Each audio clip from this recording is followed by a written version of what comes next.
नमस्कार, आप देख रहे हैं समाचार लुकआउट का डेली बुलेटिन। मैं हूं पुष्पेंद्र। दिन भर की बड़ी खबरें देखने से पहले अगर आपने अभी तक हमारे चैनल को सब्सक्राइब नहीं किया तो जरूर करें, ताकि हर दिन आपको हमारी खबरें मिलती रहें। अब देखते हैं दिन भर की बड़ी खबरें।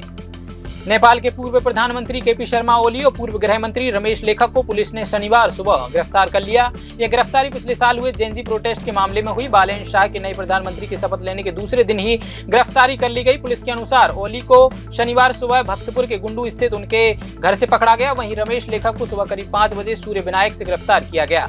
यह कार्रवाई गृह मंत्रालय की शिकायत के बाद शुरू हुई जांच के आधार पर की गई। आपको बता दें कि पिछले साल नेपाल में हुए जेएनजी आंदोलन में 77 लोगों की मौत हो गई थी और अरबों की संपत्ति का नुकसान हुआ था। प्रधानमंत्री नरेंद्र मोदी ने शनिवार को यूपी के जेवर में नोएडा इंटरनेशनल एयरपोर्ट के फेज 1 का उद्घाटन किया। यह अभी तक का देश का सबसे बड़ा और एशिया का दूसरा सबसे बड़ा एयरपोर्ट है। पीएम ने जनसभा को संबोधित करते हुए लोगों से इजरायल, अमेरिका और ईरान के जंग से उपजे संकट से एकजुट होकर लड़ने की अपील की। उन्होंने कहा, कल सभी राज्यों की सीएम से चर्चा हुई। देशवासियों से कहूंगा कि धैर्य और एकजुटता के साथ इस संकट का सामना करें। ये पूरी दुनिया को परेशान करने वाला संकट है। प्रधानमंत्री ने कहा, देश के राजनीतिक दलों से कहना चाहता हूँ कि संकट की घड़ी में ऐसी बातें करने से बचें जो देश के लिए नुकसानदायक हों। ये आवश्यक है कि 140 करोड़ देशवासी कड़े से कड़ा परिश्रम करें और वैश्विक संकटों का एकजुट होकर सामना करें। अभी जो युद्ध चल रहा है, इससे पैदा हुए संकट का सामना कैसे करना है, इसके बारे में मैंने संसद में भी विस्तार से बताया है। मेरी कल देश के सभी मुख्यमंत्रियों से भी लंबी चर्चा हुई है और बड़ी सकारात्मक चर्चा हुई है। मैं आज आप सभी जनता जनार्दन से फिर कहूंगा, मैं देशवासियों से फिर से कहूंगा, हमें शांत मन से, धैर्य के साथ, एकजुटता के साथ मिलजुल करके इस संकट का सामना करना है। अयोध्या में परिवहन मंत्री दया शंकर सिंह के यज्ञ स्थल में शनिवार दोपहर 12 बजे अचानक भीषण आग लग गई। 1 एकड़ में फैला यज्ञ स्थल कुछ ही मिनटों में जलकर खाक हो गया। गनीमत यह रही कि हादसे के वक्त यज्ञशाला खाली थी। करीब 1.5 घंटे पहले ही मंत्री का 9 दिवसीय लक्ष्मी नारायण महायज्ञ पूर्ण हुआ। उस वक्त करीब 50,000 से अधिक लोग मौजूद थे। बताया जा रहा है कि यज्ञ के पूर्ण होने के बाद एक नारियल फूटने से चिंगारी निकली, जिससे कपड़े से बने पंडाल में आग लग गई। परिवहन मंत्री ने कहा, फायर ब्रिगेड मौके पर मौजूद था, उसने तुरंत आग पर काबू पा लिया। कोई जनहानि नहीं हुई है, सब नियंत्रण में है।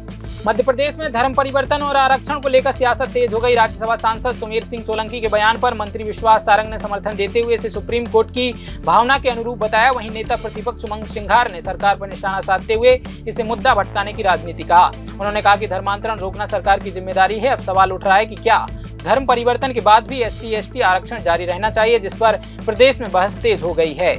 छिंदवाड़ा में सीएम डॉक्टर मोहन यादव मंच से भाषण दे रहे थे, तभी उनके भाषण खत्म करने की चिट्ठी आ गई। उन्होंने खुद मंच से चिट्ठी दिखाते हुए इसका जिक्र किया। इसके पहले भाजपा सांसद विवेक बंटी साहू को भी इसी तरह भाषण समाप्त करने के लिए कहा गया। दरअसल सीएम डॉक्टर मोहन यादव हितग्राही सम्मेलन में पहुंचे थे। कार्यक्रम तय समय से देर से शुरू हुआ था और सीएम को आगे भी जाना था, लेकिन मंच पर भाषण दे रहे सांसद विवेक बंटी साहू रुकने का नाम नहीं ले रहे थे। उन्हें रोकने के लिए एक के बाद एक 2 चिट्ठियां भेजनी पड़ी।